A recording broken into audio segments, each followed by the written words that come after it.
Stop there.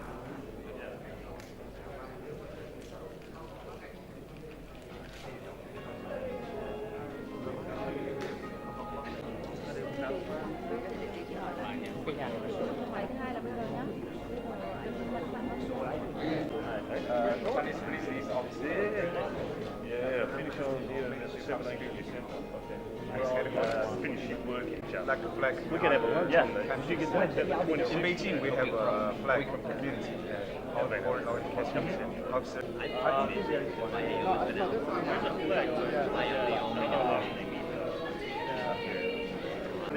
My name is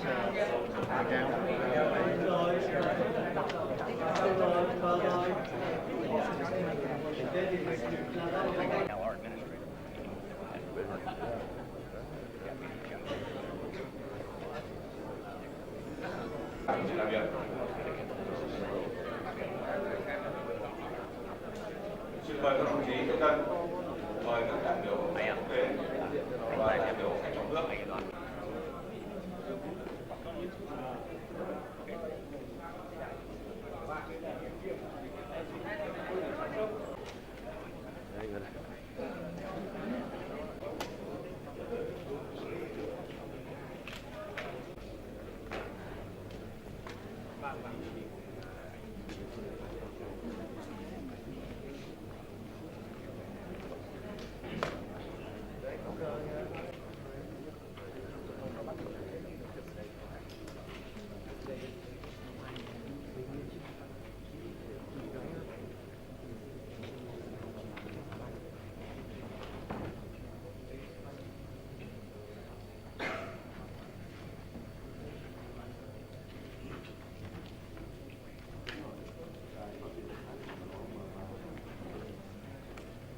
Quý vị đã biết, trong những năm qua, lực lượng thực thi pháp luật của các quốc gia, các tổ chức quốc tế đã có nhiều nỗ lực trong hợp tác đấu tranh chống tội phạm xuyên quốc gia. Trong đó có công tác truy nã tội phạm.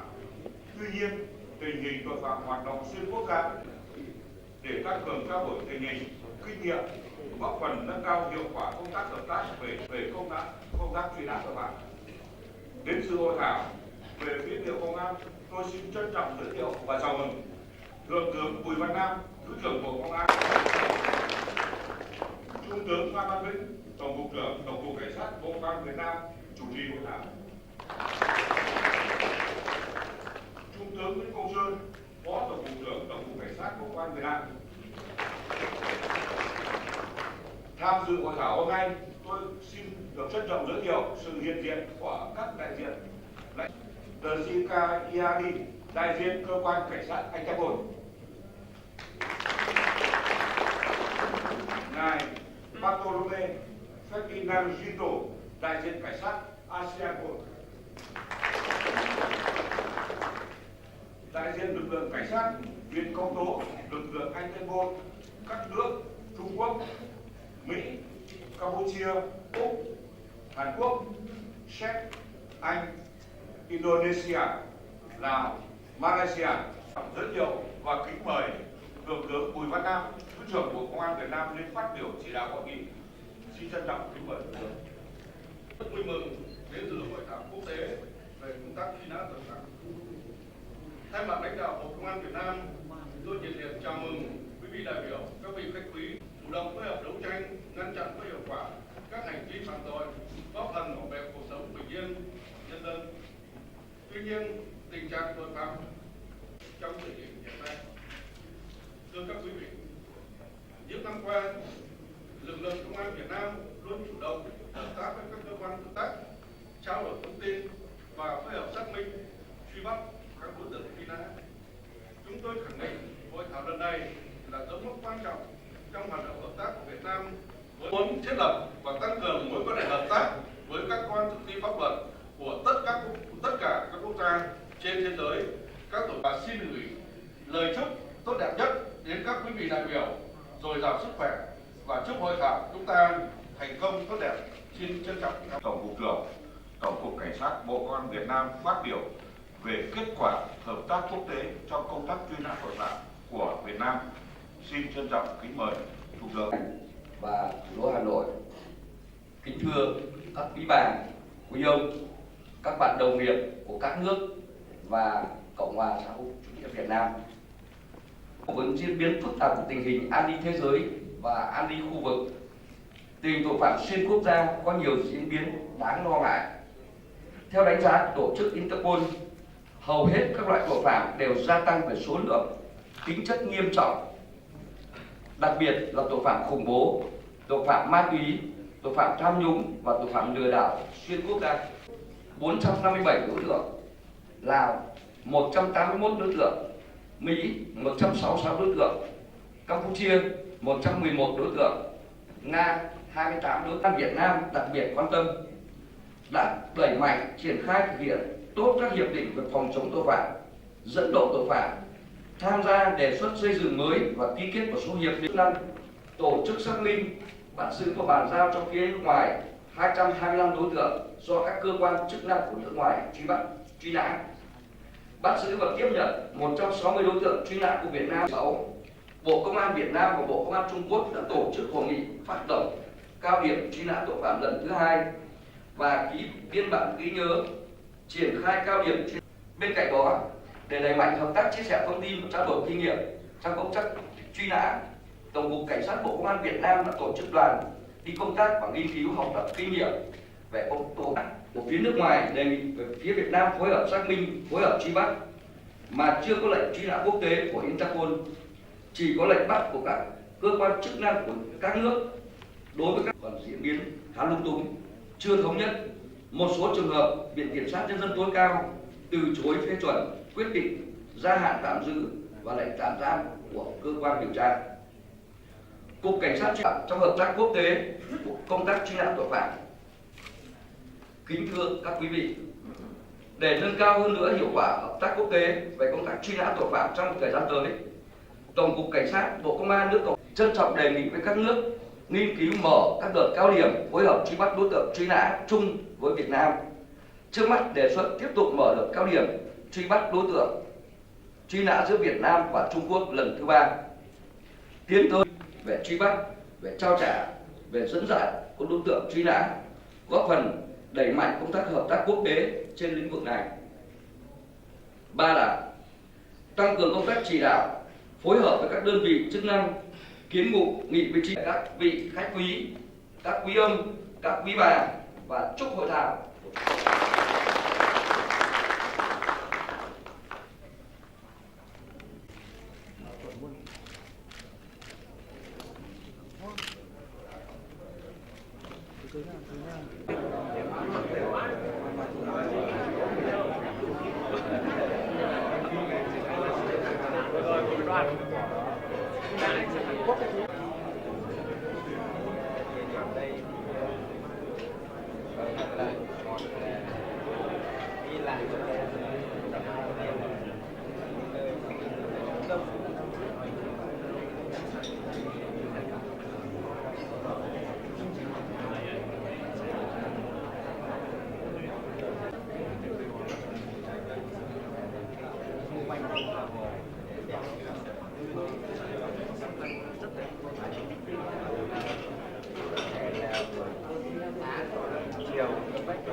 Alo.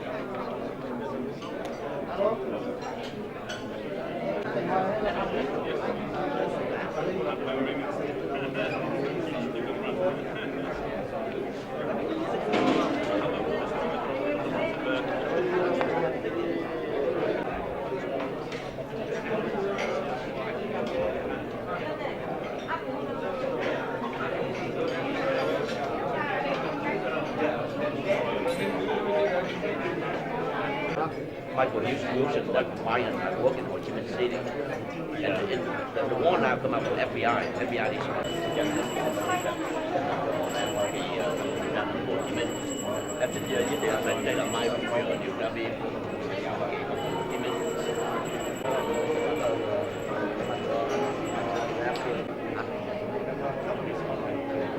Thank you very much.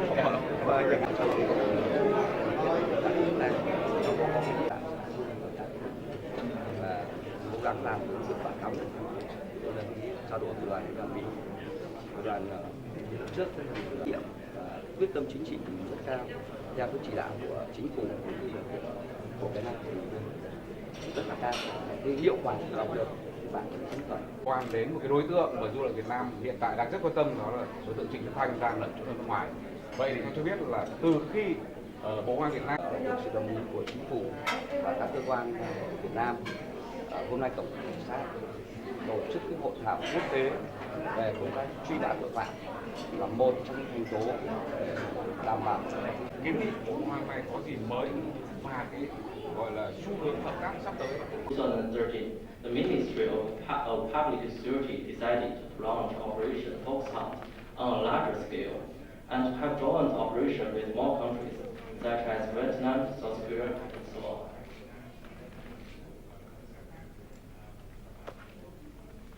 Our main experience is to take active measures to seek assistance from our foreign counterparts, to inform our relevant foreign counterparts the case and provide them all the documents required as soon as possible once intelligence about fugitives is found.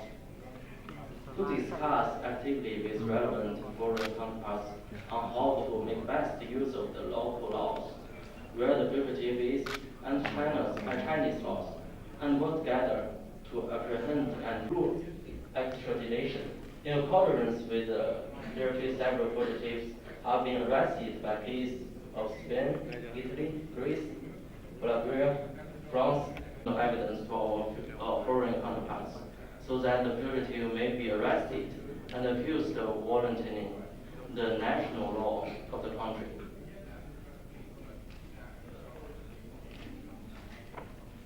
Since the Operation Fox Hunt 2014, more than 70 working groups were dispatched to the relevant countries, trying our best to help our foreign counterparts to arrest their fugitives. Since 2000, equality and mutual benefit. Secondly, we'd like to learn more about the immigration and criminal laws of relevant countries and discuss the measures. Của Việt Nam có thông tin hiện nay là đang nghi vấn lẩn trốn ở Trung Quốc. Thì Trung Quốc là nước có nhiều đối tượng truy nã nhất, như vậy là có 457 trên 1.168. Như vậy nó chiếm gần 4. Central authority. The paperwork must be completed by the relevant authority that is authorized to issue warrants on behalf of the requesting country. It's very United Kingdom Central Agency. Upon receipt of the request, the United Kingdom Central Agency must consider if it is valid, and a valid request of the information provided.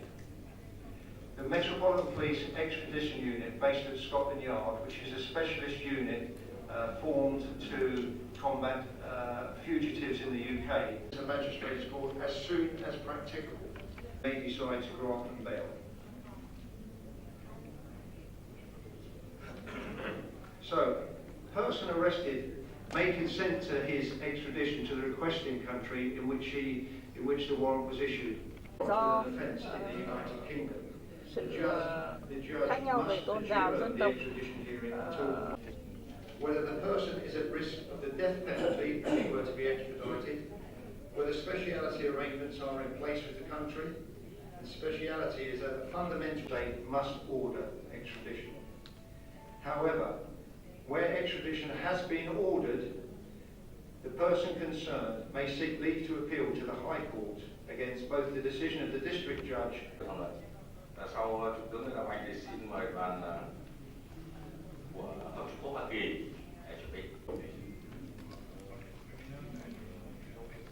Nhà nước Cộng hòa xã hội chủ nghĩa Việt Nam đã đặc biệt quan tâm tới công tác đấu tranh phòng chống tội phạm và hợp tác quốc tế trong phòng chống tội phạm.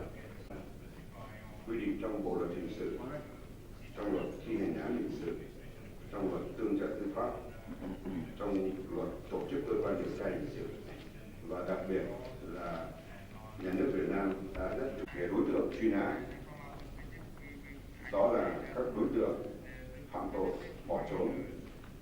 Theo pháp luật Việt Nam đó là bị can, bị cáo bỏ trốn vì không biết pháp luật Việt Nam và các quy định của liên ngành tư pháp của Việt Nam quy định khá đầy đủ về cái trách nhiệm phối hợp trong truy nã, trong đó truy tố, xét xử và thi hành án hình sự. Bên cạnh đó, tôi có thể khái quát rất ngắn gọn về hợp tác quốc tế trong công tác truy nã và dẫn độ. Nhà nước Cộng hòa xã hội chủ nghĩa Việt Nam đặc biệt quan tâm tới công tác phối hợp giữa các quốc gia, giữa Việt Nam với các tổ chức quốc tế trong đấu tranh phòng chống tội phạm nói chung và trong Cộng hòa Pháp mới kỷ niệm 16 tháng 9. Chúng tôi đánh giá cao nỗ lực của các cơ quan chức năng, đặc biệt là cái cơ quan chuyên trách của khu vực và trên thế giới. Từ những vấn đề trình bày khái quát nêu trên tương đối có hệ thống, tạo cơ sở pháp lý quan trọng để các cơ quan thực thi pháp luật của Việt Nam trên cơ sở đó phối hợp với các đạo luật về truy nã tội phạm. Đây là một trong những cái điểm rất mới. Trong đạo luật này, chúng tôi sẽ quy định khái quát đầy đủ những nội dung liên quan tới truy bắt tội phạm bỏ trốn.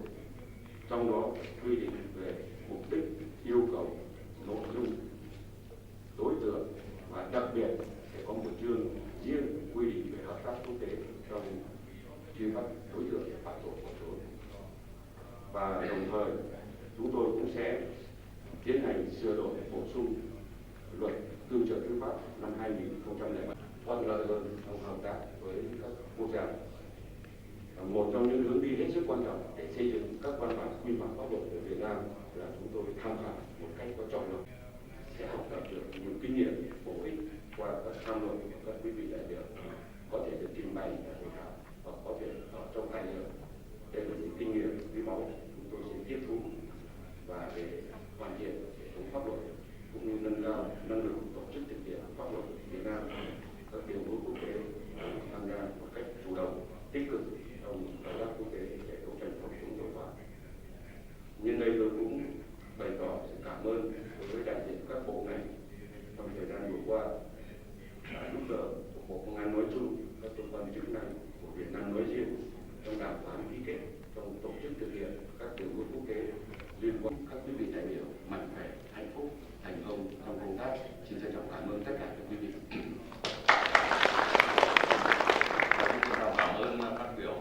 The case that we work both in the United States and in Vietnam with the two countries is worked on a case-by-case basis. Also, because of the lack of an extradition treaty as well as a mutual legal assistance treaty, when process they can do that. So the first step that we do is we verify that the arrest warrant that has been issued in the United States is indeed still valid. That arrest warrant could be a federal warrant. It can also be a state warrant from one of the 50 states. That we need to do is request diplomatic assistance from the Ministry of Public Security to locate that fugitive here in Vietnam. And in the past, we have worked very closely with MPS, and they have been very, very helpful in helping us indeed locate and then apprehend these fugitives in Vietnam. Once the case is moved to a point where we are engaged with the Ministry of Public Security, and they're going to help us remove the fugitive, the state will coordinate very closely with the Ministry of Public Security and Interpol to obtain an exit visa for Vietnamese immigration to allow that fugitive to pass through the airport and get on the plane.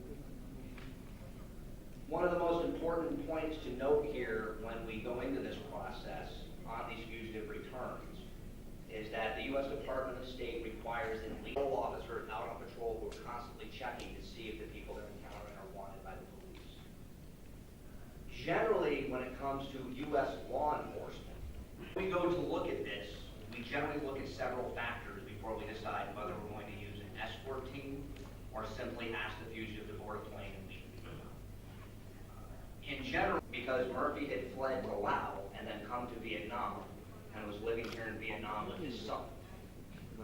The Diplomatic Security Service worked with the U.S. Embassy and American Citizen Services to arrange for the son to be taken into custody and escorted by a consular officer back to Oregon where he could be placed with relatives. While at the same time, diplomatic security can accept an extradition request. Bilateral extradition treaties are already held with over 30 conventions that contain extradition obligations, including, for example, the UN Transnational Organised Crime Convention, UN Convention Against Corruption.